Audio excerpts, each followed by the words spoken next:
Happy Wednesday, everyone, as we find ourselves right in the middle of Holy Week. Let me ask you a question. Actually, it's not my question, it's the hymn writer's question from O Sacred Head Now Wounded, a hymn that we're going to sing in these upcoming days. The question is this: what language shall we borrow to thank you, dearest friend, for this your dying sorrow, your pity without end?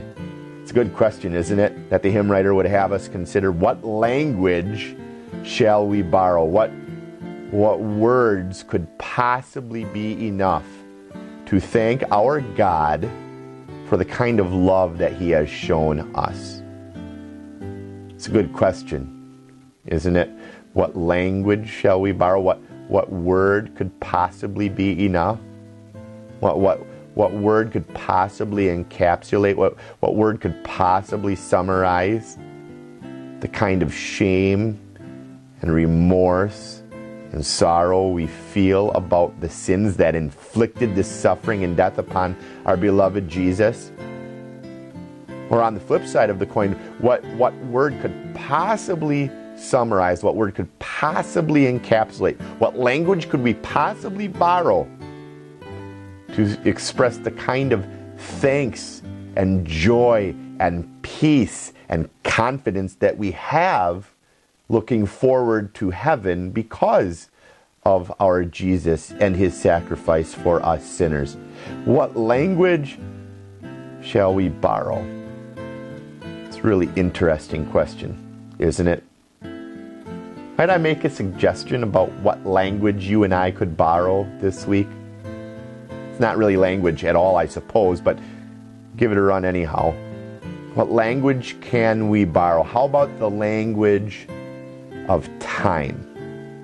It's Holy Week.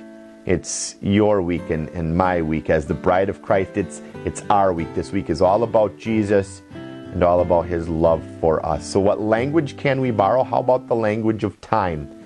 As you use your time, precious commodity as it is, as you use your time to be here in your Savior's house with your Savior's people, hearing about your Savior's love for you and for all. We've got plenty of opportunities coming up this week.